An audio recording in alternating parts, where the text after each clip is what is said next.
ਵਾਹਿਗੁਰੂ ਜੀ ਦਾ ਖਾਲਸਾ ਵਾਹਿਗੁਰੂ ਜੀ ਦੀ ਫਤਿਹ।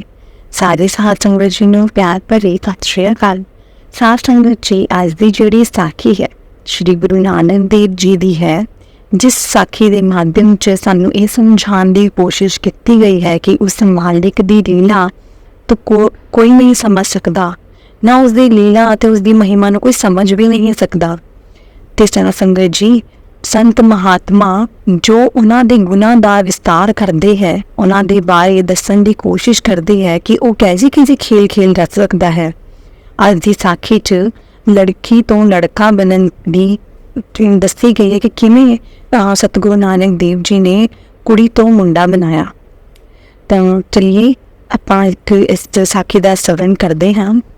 ਨਾਰੀ ਸੇ ਜੋ ਪੁਰਸ਼ ਕਰਾਵੇ ਪੁਰਖਨ ਤੇ ਜੋ ਨਾਰੀ। ਪਰਮਾਤਮਾ ਜੋ ਸਤਰੀ ਤੋਂ ਪੁਰਸ਼ ਤੇ ਪੁਰਸ਼ ਤੋਂ ਸਤਰੀ ਬਣਾ ਦਿੰਦਾ ਹੈ। ਦ੍ਰੋਪਦ ਰਾਜੇ ਦੇ ਘਰ ਇੱਕ ਕੰਨਿਆ ਪੈਦਾ ਹੋਈ, ਲੇਕਿਨ ਉਸ ਰਾਜੇ ਨੂੰ ਪੁੱਤਰ ਚਾਹੀਦਾ ਸੀ ਤੇ ਉਹਨੇ ਮੁੰਡਾ ਸਮਝ ਕੇ ਉਹਨੂੰ ਪਾਲਿਆ ਤੇ ਉਸ ਦਾ ਨਾਮ ਵੀ ਸਿਖੰਡੀ ਰੱਖਿਆ। ਕੁਝ ਸਮਾਂ ਬਾਅਦ ਜਦ ਉਹ ਵੱਡਾ ਹੋਇਆ ਤੇ ਉਸ ਦੇ ਲਈ ਇੱਕ ਰਿਸ਼ਤਾ ਆਇਆ ਤੇ ਰਾਜੇ ਨੇ ਉਹ ਰਿਸ਼ਤਾ ਮੋੜਿਆ ਨਹੀਂ। ਪੁੱਤਰ ਮੁੰਡਾ ਕਰਕੇ ਸਿਖੰਡੀ ਦਾ ਉਹਦਾ ਵਿਆਹ ਕਰ ਦਿੱਤਾ। ਜਦ ਕੁੜੀ ਨੂੰ ਪਤਾ ਲੱਗਾ, ਜਦੋਂ ਦੋਨੋਂ ਇਕੱਠੇ ਹੋਏ, ਉਹਨੂੰ ਪਤਾ ਲੱਗਾ ਕਿ ਇਹ ਤਾਂ ਖੁਦ ਕੁੜੀ ਹੈ ਤੇ ਜਦੋਂ ਮੇਰੀ ਸ਼ਾਦੀ ਕਿਸੇ ਕੁੜੀ ਦੇ ਨਾਲ ਹੋਈ ਹੈ, ਤਾਂ ਉਹ ਆਪਦੇ ਮਾਪਿਓ ਕੋਲ ਗਈ ਤੇ ਉਹਨੇ ਜਾ ਕੇ ਕਿਹਾ ਕਿ ਜਿਹਦੇ ਨਾਲ ਤੁਸੀਂ ਮੇਰਾ ਵਿਆਹ ਕਰਵਾਇਆ ਹੈ ਉਹ ਤਾਂ ਕੁੜੀ ਹੈ, ਉਹ ਮੁੰਡਾ ਨਹੀਂ ਹੈ। ਉਸ ਤੇ ਕੁੜੀ ਦੇ ਪਿਓ ਨੂੰ ਬਹੁਤ ਗੁੱਸਾ ਆਇਆ। ਉਹਨੇ ਆਪਦੇ ਜਵਾਈ ਸਮਝ ਕੇ ਉਹਨਾਂ ਨਾਲ ਵਿਆਹ ਕਰਾਇਆ ਸੀਗਾ ਤੇ ਉਸਨੇ ਆਪਣੇ ਜਵਾਈ ਸਿਖੰਡੀ ਦਾ ਸਿਰ ਕੱਟਣ ਦਾ ਸੋਚ ਲਿਆ ਕਿ ਜੇ ਇਹ ਗੱਲ ਝੂਠੀ ਹੋਈ ਤਾਂ ਮੈਂ ਉਹਦਾ ਸਿਰ ਕੱਟ ਦੇਵਾਂਗਾ। ਜਦੋਂ ਸਿਖੰਡੀ ਨੂੰ ਪਤਾ ਲੱਗਾ ਕਿ ਉਹਨੇ ਆਪਣੇ ਮਾਪਿਆਂ ਨੂੰ ਦੱਸ ਦਿੱਤਾ ਹੈ ਤੇ ਉਹ ਮੇਰੇ ਕੋਲ ਆਉਣ ਲੱਗੀ ਹੈ, ਤਾਂ ਸਿਖੰਡੀ ਦੌੜ ਕੇ ਕੁਬੇਰ ਦੇ ਬਾਗ 'ਚ ਛਿਪ ਗਿਆ। ਸਿਖੰਡੀ ਨੂੰ ਉੱਥੇ ਭਗਵਾਨ ਮਿਲਿਆ ਤੇ ਉਸਨੂੰ ਆਪਣਾ ਸਾਰਾ ਹਾਲ ਸੁਣਾਇਆ। ਭਗਵਾਨ ਉਸ ਤੇ ਦਇਆ ਆਈ ਤੇ ਭਗਵਾਨ ਨੇ ਆਪਣਾ ਪੁਰਸ਼ ਵਾਲਾ ਜਿਹੜਾ ਸਵਰੂਪ ਸੀਗਾ ਉਹ ਸਿਖੰਡੀ ਨੂੰ ਦੇ ਦਿੱਤਾ ਤੇ ਉਸ ਦਾ ਜਿਹੜਾ ਨਾਰੀ ਵਾਲਾ ਸਵਰੂਪ ਸੀਗਾ ਉਹ ਆਪ ਤੇ ਲੈ ਲਿੱਤਾ। ਸਿਖੰਡੀ ਆਪਣੇ ਘਰ ਆ ਕੇ ਸੁਪਤਨੀ ਨੂੰ ਬੁਲਾ ਕੇ ਸਸੁਰ ਦੀ ਪ੍ਰਸੰਨਤਾ ਦੇ ਨਾਲ ਰਹਿਣ ਲੱਗ ਗਿਆ। ਜਿਸ ਸਮੇਂ ਕੁਬੇਰ ਸੈਰ ਕਰਨ ਲਈ ਬਗੀਚੇ 'ਚ ਆਇਆ ਤਾਂ ਮਾਲੀ ਉਸ ਦੇ ਅੱਗੇ ਤੋਂ ਨਹੀਂ ਉੱਠਿਆ। ਕਬੀਰ ਨੇ ਪੁੱਛਿਆ ਕਿ ਕੀ ਗੱਲ, ਅੱਜ ਤੋਂ ਉੱਠਿਆ ਹੀ ਨਹੀਂ? ਉਹ ਤਾਂ ਰੋਜ਼ ਉੱਠਦਾ ਹੈ, ਅੱਜ ਕਿਵੇਂ ਨਹੀਂ ਉੱਠਿਆ? ਉਸ ਸਮੇਂ ਮਾਲੀ ਨੇ ਆਪਣਾ ਸਾਰਾ ਬਿਰਤਾਂਤ ਸੁਣਾਇਆ ਕਿ ਅੱਜ ਮੈਂ ਇਸਤਰੀ ਰੂਪ ਹੋ ਗਿਆ ਹਾਂ। ਕੁਬੇਰ ਨੇ ਕਿਹਾ, ਠੀਕ ਹੈ, ਫਿਰ ਤੂੰ ਇਸਤਰੀ ਬਣਿਆ ਰਹੇ, ਸਿਖੰਡੀ ਨੂੰ ਪੁਰਸ਼ ਬਣਿਆ ਰਹਿਣ ਦੇ। ਇਸ 'ਚ ਤੇਰਾ ਹੀ ਉद्धार ਹੈ। ਦੇਖੋ, ਸਿਖੰਡੀ ਤੋਂ ਨਾਰੀ ਤੋਂ ਪੁਰਸ਼ ਹੋ ਗਿਆ ਤੇ ਭਗਵਾਨ ਪੁਰਸ਼ ਤੋਂ ਨਾਰੀ ਹੋ ਗਿਆ। ਇਸ ਪ੍ਰਕਾਰ ਦੀ ਇੱਕ ਸਾਖੀ ਸ਼੍ਰੀ ਗੁਰੂ ਨਾਨਕ ਪਾਤਸ਼ਾਹ ਜੀ ਨੇ ਹੈ। ਜਿਸ ਸਮੇਂ ਭੂਮੀਆਂ ਚੋਰੀ ਛੱਡ ਕੇ ਇੱਕ ਮਹਾਤਮਾ ਬਣ ਗਿਆ ਸੀ, ਲੋਕ ਸ਼੍ਰੀ ਗੁਰੂ ਨਾਨਕ ਦੇਵ ਜੀ ਨੂੰ ਇੱਕ ਸੱਚਾ ਸੁੱਚਾ ਸਿੱਖ ਸਮਝ ਕਰ ਉਸ ਨੂੰ ਪੂਜਣ ਲੱਗੇ ਸੀ। ਕਹਿੰਦੇ ਉਹਨਾਂ ਦੇ ਉਪਦੇਸ਼ ਸੁਣਨ ਲੱਗੇ ਸੀਗੇ। ਰਾਜੇ ਦੇ ਘਰ ਇੱਕ ਚੋਰੀ ਕਰਨ ਲਈ ਧਨ ਪਦਾਰਥ ਲੂਟ-ਪਾਟ ਕਰਕੇ ਛੋੜ ਆਇਆ। ਉਸਨੇ ਸੱਚਾ ਨਾਮੀ ਜਾਣ ਕਰ ਆਪਣਾ ਵਜ਼ੀਰ ਬਣਾਇਆ ਸੀ। ਸਾਰੀ ਸਾਖੀ ਆਪ ਜੀ ਨੇ ਪਹਿਲਾਂ ਹੀ ਸਰਵਣ ਕਰ ਚੁੱਕੇ ਹੋ। ਇਸ ਰਾਜੇ ਦੇ ਘਰ ਸੰਤਾਨ ਨਹੀਂ ਸੀ। ਰਾਜੇ ਨੇ ਭਾਈ ਭੂਮੀਆਂ ਨੂੰ ਸੰਗਤ ਸਮੇਤ ਅਰਦਾਸ ਕਰਵਾਈ ਕਿ ਮੇਰੇ ਘਰ ਇੱਕ ਮੁੰਡਾ ਪੈਦਾ ਹੋ ਜਾਏ, ਕਿਉਂਕਿ ਉਸ ਸਮਾਂ ਕੁੜੀਆਂ ਨੂੰ ਇੰਨਾ ਬਰਾਬਰ ਦਾ ਹੱਕ ਨਹੀਂ ਦਿੱਤਾ ਜਾਂਦਾ ਸੀ। ਲੋਕ ਵਿਕਤਾਰ ਕਰਦੇ ਸੀ, ਇਸ ਲਈ ਉਸਨੇ ਇੱਕ ਮੁੰਡੇ ਹੋਣ ਦੀ ਅਰਦਾਸ ਕਰਵਾਈ।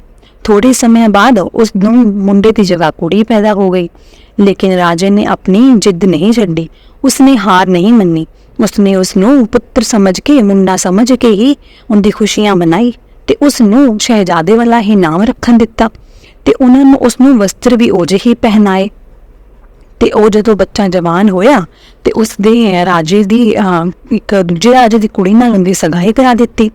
ਥੋੜੇ ਸਮੇਂ ਬਾਅਦ ਹੀ ਬਰਾਤ 'ਚ ਜਦੋਂ ਦੂਜੀ ਤਰਫ ਬਰਾਤ ਆ ਰਹੀ ਸੀ, ਇੱਕ ਤਰਫ ਇੱਕ ਚੁਗਲਖੋਰ ਨੇ ਚੁਗਲੀ ਕਰ ਦਿੱਤੀ ਕਿ ਤੂੰ ਆਪਣੀ ਬੇਟੀ ਕਿਸੇ ਸ਼ਹਿਜ਼ਾਦੇ ਨਾਲ ਨਹੀਂ ਬਲਕਿ ਸ਼ਹਿਜ਼ਾਦੀ ਨਾਲ ਵਿਆਹ ਕਰਨ ਚੱਲਿਆ ਹੈ, ਇਹ ਅਨਰਥ ਕਰ ਰਹੇ ਹਨ। ਅੱਜ ਤੋਂ ਪਹਿਲਾਂ ਕਦੇ ਵੀ ਅਜਿਹਾ ਨਹੀਂ ਹੋਇਆ। ਇਹ ਸੁਣकर ਬਾਦਸ਼ਾਹ ਬਹੁਤ ਬੇਚੈਨ ਹੋਇਆ। ਉਸਨੇ ਆਪਣਾ ਮਨ ਬਣਾਇਆ ਕਿ ਉਹਦੀ ਇੱਕ ਪ੍ਰੀਖਿਆ ਲਿੱਤੀ ਜਾਏਗੀ। ਅਗਰ ਇਹ ਸਾਬਿਤ ਹੋ ਗਿਆ ਕਿ ਰਾਜੇ ਨੇ ਝੂਠ ਬੋਲਿਆ ਹੈ ਤਾਂ ਬਰਾਤ ਵੀ ਖਾਲੀ ਮੋੜ ਦਿੱਤੀ ਜਾਊਗੀ ਤੇ ਉਹ ਆਪਣੀ ਪ੍ਰਜਾ ਦੇ ਸਾਹਮਣੇ ਸ਼ਰਮਸ਼ਾਰ ਹੋ ਜਾਊਗਾ। ਰਾਜੇ ਨੇ ਇੱਕ ਪ੍ਰੀਖਿਆ ਸੋਚ ਲਈ। ਉਧਰ ਦੂਸਰੀ ਤਰਫ ਬਰਾਤ ਆਂਦੇ ਇੱਕ ਸ਼ਿਕਾਰ ਸ਼ਹਿਜ਼ਾਦੇ ਦੇ ਅੱਗੇ ਨਿਕਲਾ। ਆਖਿਰ ਬਿਰਧ ਰਾਜੇ ਦੀ ਲੀਲਾ ਅਨੁਸਾਰ ਪਿਤਾ ਦੀ ਆਗਿਆ ਲੈ ਕੇ ਸ਼ਿਕਾਰ ਦੇ ਮਗਰ ਜਾਣ ਲੱਗਿਆ ਤੇ ਸ਼ਿਕਾਰ ਕਿੱਥੇ ਜੰਗਲ 'ਚ ਆਲੋਪ ਹੋ ਗਿਆ। ਰਾਜੇ ਦੀ ਸੰਤਾਨ ਦੀ ਸ਼ਰਧਾ ਨੂੰ ਫਲ ਲਗਾਉਣ ਵਾਸਤੇ ਅੰਤਰਯਾਮੀ ਸ਼੍ਰੀ ਗੁਰੂ ਨਾਨਕ ਦੇਵ ਜੀ ਬੈਠੇ ਹੋਏ ਸੀ। ਸ਼ਹਿਜ਼ਾਦੇ ਵਾਲੇ ਭੇਸ 'ਚ ਸ਼ਹਿਜ਼ਾਦੀ ਨੇ ਜਦ ਮੱਥਾ ਟੇਕਿਆ ਤਾਂ ਮਹਾਰਾਜ ਜੀ ਨੇ ਵਚਨ ਕੀਤੇ ਕਿ ਆਓ ਰਾਜਕੁਮਾਰ ਜੀ। ਜਦੋਂ ਇਹ ਵਚਨ ਕੀਤੇ ਤਾਂ ਉਹਦੇ ਸਾਰੇ ਅੰਗ ਮਰਦਾਂ ਵਾਲੇ ਹੋ ਗਏ ਤੇ ਜਦੋਂ ਵਾਪਸ ਜਾ ਕੇ ਉਹਨੇ ਆਪਣੇ ਪਿਤਾ ਜੀ ਨੂੰ ਇਹ ਗੱਲ ਦੱਸੀ ਤਾਂ ਪਿਤਾ ਜੀ ਵੀ ਉਹਦੇ ਸ਼੍ਰੀ ਗੁਰੂ ਨਾਨਕ ਦੇਵ ਜੀ ਨੂੰ ਮਿਲਣ ਲਈ ਆਏ ਤੇ ਉਹਨਾਂ ਦੇ ਚਰਨ ਫੜ ਕੇ ਕਿਹਾ ਕਿ ਮਹਾਰਾਜ ਤੁਸੀਂ ਤਾਂ ਮੇਰੀ ਰਾਜ ਰੱਖ ਲਈ। ਤੇ ਗੁਰੂ ਜੀ ਨੇ ਕਿਹਾ ਮੇਰੇ ਪਿਆਰੇ ਸਿੱਖ ਭੂਮੀਆਂ ਔਰ ਸੰਗਤ ਦੀ ਗੱਲ ਜਿਹੜੀ ਉਹਨਾਂ ਨੇ ਅਰਦਾਸ ਕੀਤੀ ਸੀ ਮੈਂ ਉਹ ਕਦੇ ਵਿਅਰਥ ਨਹੀਂ ਜਾਣ ਦੇ ਸਕਦਾ। ਮੇਰੀ ਤੇਰੇ ਉੱਪਰ ਖੁਸ਼ੀ ਹੋਈ ਯਾਨੀ ਕਿ ਮੈਂ ਤੈਨੂੰ ਆਸ਼ੀਰਵਾਦ ਦੇ ਦਿੱਤਾ। ਰਾਜਾ ਬਰਾਤ ਲੈ ਕੇ ਜਦ ਕੁੜੀ ਵਾਲਿਆਂ ਦੇ ਘਰੇ ਰਾਜੇ ਦੇ ਮਹਿਲ 'ਚ ਪਹੁੰਚਿਆ ਤੇ ਅੱਗੇ ਜਾ ਕੇ ਉਸ ਨੂੰ ਪਰੀਖਿਆ ਦੇਣੀ ਪਈ। ਉਹਨਾਂ ਦੇ ਅਨੁਸਾਰ ਪੁੱਤਰ ਵਾਲੇ ਰਾਜੇ ਨੂੰ ਬੇਨਤੀ ਕਰਦੇ ਕਿ ਸਾਡੀ ਇੱਕ ਨਾ ਕੁਲ ਦੀ ਰੀਤ ਹੈ ਜਿਹੜੇ ਸਾਡੇ ਮਹਿਲ 'ਚ ਲਾੜਾ ਬਣੂਗਾ ਉਹਦਾ ਇਸ਼ਨਾਨ ਕਰਾਇਆ ਜਾਏਗਾ ਤੇ ਉਸ ਦੇ ਜਿਹੜਾ ਇਸ਼ਨਾਨ ਕਰਾਇਆ ਜਾਏਗਾ ਉਸਦੇ ਕੱਪੜੇ ਵੀ ਅਸੀਂ ਹੀ ਲਿਆਵਾਂਗੇ। ਤਾਂ ਉਹਨਾਂ ਨੇ ਕੀ ਕੀਤਾ ਉਹਨਾਂ ਨੇ ਬਹੁਤ ਹੀ ਪਤਲੇ ਕੱਪੜੇ ਬਣਾਏ। ਜਦੋਂ ਇਸ਼ਨਾਨ ਕਰੇਗਾ ਤਾਂ ਉਸਦੇ ਸਰੀਰ ਦੇ ਅੰਗਾਂ ਦੀ ਚਿਨਾਖਤ ਹੋ ਜਾਏਗੀ। ਲੇਕਿਨ ਸਾਧ ਸੰਗਤ ਜੀ ਜਦ ਉਹਨਾਂ ਨੇ ਇਹ ਵਸਤਰ ਪਵਾ ਕੇ ਤੇ ਲਾੜੇ ਦਾ ਜਦੋਂ ਇਸ਼ਨਾਨ ਕਰਾਇਆ ਤੇ ਉਹ ਮਲਮਲ ਜੋ ਉਹਨਾਂ ਨੇ ਬਿਲਕੁਲ ਮਲਮਲ ਕੇ ਬਿਰਕ ਵਸਤਰ ਸ਼ਹਿਜ਼ਾਦੇ ਨੂੰ ਪਵਾਏ। ਜਦ ਸ਼ਹਿਜ਼ਾਦੇ ਨੇ ਇਸ਼ਨਾਨ ਕੀਤਾ ਤੇ ਉਸ ਦੇ ਮਰਦ ਦੇ ਚਿੰਨ੍ਹ ਜਿਹੜੀ ਸੀਗੇ ਸ਼ਨਾਖਤ ਹੋਈ। ਇਸ ਕਰਕੇ ਰਾਜੇ ਨੇ ਆਪਣੀ ਕੁੜੀ ਦਾ ਵਿਆਹ ਉਹਦੇ ਨਾਲ ਕਰ ਦਿੱਤਾ ਤੇ ਉਸ ਤੋਂ ਮਾਫੀ ਮੰਗੀ ਕਿ ਕਿਸੇ ਚੁਗਲ ਨੇ ਮੈਨੂੰ ਭਰਮ 'ਚ ਪਾ ਦਿੱਤਾ ਸੀ ਤੇ ਕਿ ਉਹਨਾਂ ਨੇ ਕਿਹਾ ਕਿ ਜੋ ਤੁਸੀਂ ਜਿੰਨਾ ਵਿਆਹ ਕਰਾਉਣ ਲੱਗੇ ਹੋ ਉਹ ਕੋਈ ਮੁੰਡਾ ਨਹੀਂ ਹੈ ਉਹ ਕੁੜੀ ਹੈ। ਤੇ ਉਹਨਾਂ ਨੇ ਕਿਹਾ ਕਿ ਕਿਸੇ ਨੇ ਚੁਗਲੀ ਨਹੀਂ ਇਹ ਵਾਰਤਾ ਸੱਚ ਹੀ ਸੀ।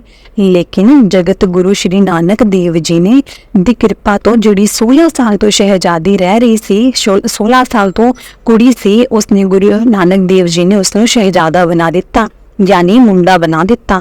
ਗੁਰੂ ਔਰ ਗੁਰੂ ਜੀ ਦੀ ਸੰਗਤ ਦੀ ਕਿਰਪਾ ਨਾਲ ਐਜਾ ਹੀ ਹੋਇਆ ਹੈ। ਉਹ ਰਾਜਾ ਵੀ ਪਰਿਵਾਰ ਸਮੇਤ ਗੁਰੂ ਜੀ ਦਾ ਸਿੱਖ ਹੋ ਗਿਆ। ਉਸ ਪਰਮੇਸ਼ਵਰ ਦਾ ਧੰਨਵਾਦ ਕਰਨ ਲੱਗੇ ਜੋ ਸਤਰੀ ਤੋਂ ਪੁਰਸ਼ ਤੇ ਪੁਰਸ਼ ਤੋਂ ਸਤਰੀ ਬਣਾ ਦਿੰਦਾ ਹੈ। ਪਿਆਰੇ ਸਾਧ ਸੰਗਤ ਜੀ ਇਹ ਪਾਵਨ ਸ਼ਬਦ ਸ਼੍ਰੀ ਗੁਰੂ ਗ੍ਰੰਥ ਸਾਹਿਬ ਜੀ ਦੇ ਪਾਵਨ ਅੰਗ 1252 ਚ ਸੁਸ਼ੋਭਿਤ ਹੈ ਜੋ ਕਿ ਇਸ ਪ੍ਰਕਾਰ ਹੈ। राज आश्रम मित नहीं जानी तेरी तेरे संतान की हो चेरी। हे उच्चे महल वाले प्रभु मेरे ते तेरी कुदरत का अंत नहीं पाया जा सकता। तेरे संत ही तेरे गुना का जिक्र करते हैं। सो ये मेरी आत्मा तेरे संतां की ही दासी बनी रहे। यह मेरी ताग है। हस्तो जाए सो रोवत आवे रोवत जाए सो हसे। जेकर कोई हसदा आंदा है तो वह रोंदा जांदा है जे कोई रोंदा आंदा है तो वह हसदा जांदा है। वस्तु होई होए सो उजर उजर होए सो बसे। जो भी कदे बसदा नगर हुंदा है उजड़ जांदा है ते जेड़ा जो जड़िया होया हुंदा है वह वस जांदा है। जल ते थल कर थल ते कुआं कूप ते मेर करावे। धरती ते आकाश चढ़ावे चढ़े आकाश गिरावे। परमात्मा दी खेड़ अचरज है। पानी तो भरे हुए जगह तो बरेता कर दिंदा है ते बरेते नूं खूह बना दिंदा है। खूह दी जगह ते पहाड़ खड़े कर दिंदा है। जमीन ऊपर बैठो तो आसमान ऊपर चढ़ा दिंदा है। आसमान उत्ते बैठो तो नीचे गिरा दिंदा है। भिखारी ते राज करावे राजा ते भिखारी। खल मूर्ख ते पंडित करे वो पंडित ही ते मुगतारी। मंगते तो राजा बना के उस तो राज करवांदा है ते राजे नूं मंगता बनवा के उस तो भिखारी बन के उस तो मंगवांदा है। पंडित तो मूर्ख भी कर दिंदा है ते मूर्ख तो पंडित भी कर दिंदा है। नारी ते जो पुरुष करावे पुरखन ते जो नारी। कहो कबीर साधो को प्रीतम जिस मूर्त बलहारी। जो प्रभु स्त्री तो आदमी बना सकता है ते आदमी तो स्त्री बना सकता है। कबीर जी कहते हैं उस सुंदर स्वरूप उत्ते मैं बलहारी जावां। ਉਹ ਸੰਤ ਜਨਾਂ ਦਾ ਪਿਆਰ ਹੈ। ਸਾਧ ਸੰਗਤ ਜੀ ਇਸ ਦੇ ਨਾਲ ਹੀ ਮੈਂ ਤੁਹਾਡੇ ਤੋਂ ਇਜਾਜ਼ਤ ਲੈਣੀ ਹਾਂ। ਫਿਰ ਮਿਲਾਂਗੀ ਇੱਕ ਨਈ ਸਾਖੀ ਦੇ ਨਾਲ। ਜੇ ਤੁਹਾਨੂੰ ਇਹ ਸਾਖੀ ਅੱਛੀ ਲੱਗੀ ਹੋਏ ਤਾਂ ਕਮੈਂਟ 'ਚ ਵਾਹਿਗੁਰੂ ਜੀ ਜ਼ਰੂਰ ਲਿਖਿਓ।